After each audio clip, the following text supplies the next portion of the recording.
What up, y'all? Shawn of the Shred, and I am installing some hood dampers today. I was previously working on this and using the stock prop rod right here. I was leaning in, and when I backed out, my elbow hit it and I dropped the hood directly on my head, neck, shoulder areas, and so decided I should get me some hood dampers. So I picked those up and I'm about to install those now. The kit is super easy. You take off these two nuts right here, you put the bracket in place, this attaches to the bracket, and then this other end attaches right down here, actually, so up here, and then it sticks out and your hood dampers go right there. So that's what I'm about to do. Okay, so I went ahead and pulled out my little magnetic tray to help keep some of these bolts in line and everything. When I opened up the package, it's got two brackets in it labeled for ease of installation, and then the other package is the front damper holder that goes to the arms. So went ahead and grabbed that so I don't lose anything. These are safe and secure in that little foam insulator thing, and yeah, this kit is from Phase 2 Motor Trend, not my car. Okay, so I'm going to go ahead and take the bolts out here. These are going to be 12 millimeter, and then when you get down to the one that's under here, same size as this one, should be a 10 millimeter. So 10 and 12 is what you'll need to get this done.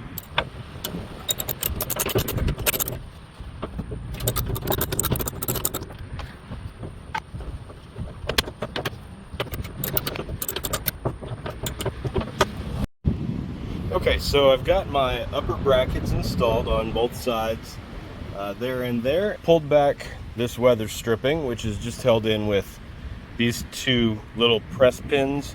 They are fairly small, which means they're also fairly delicate. They're just a basic, simple pull pin. You just put one of these underneath it and just pop it up. But still, even so, be careful, because I did manage to break that one. And yeah, now I need more of these. Peel that, which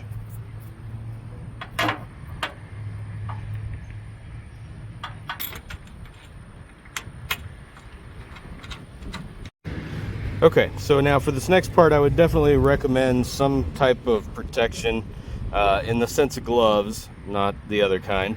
And that's because you have to put these little dampers on now, and these dampers have this little piece at the top right here where you basically want to stick a screwdriver under it in that slot and pop it up. Then you put this over top of the ball right here. Okay, so what you want to do now is, again, with the little piece right there, I'm going to put the screwdriver in it. You do need a small screwdriver for this, by the way. I had to find the smallest one that I had in there, and it's still kind of on the large side. So, but you want to jam it down in there so that way it kind of creates some lift on it. It's got two little metal tabs on the inside that spread apart.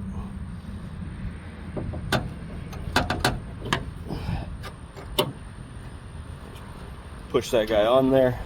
When you push it on there all the way, it'll lock it in place, and usually that metal tab will fall down in place on top of it, and then that gets that in place for you. And now, of course, you can see the prop rod isn't doing anything.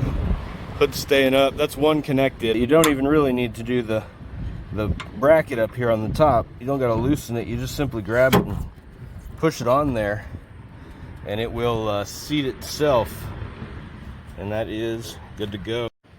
Okay, so I've got these dampers on. It might be a little bit overkill. These are exceptionally tough to close. No gap up here from where the dampers are pressing hardcore against the hood or anything, so should be good. That's what it's closed without the covers in place.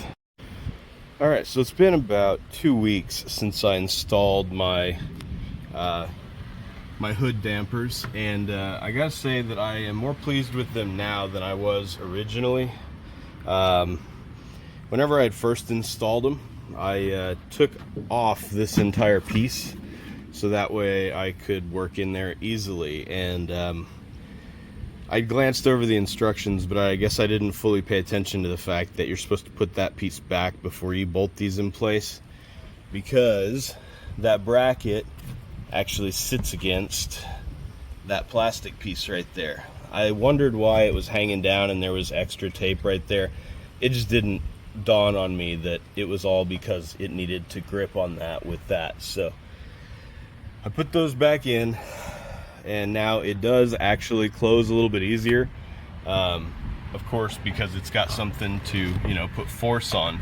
The bad thing is that it is putting a lot of force on this plastic piece and causing a gap right here. So and that's without any of the the clips holding it in place. I wanted it to have a little bit of freedom, so that way when I close it, if it needs to move, it can. It won't just break, you know, or crack this piece. So I went ahead and put those in on both sides, retightened all the bolts that you know, well, the bolt that holds it in place, which is this guy here.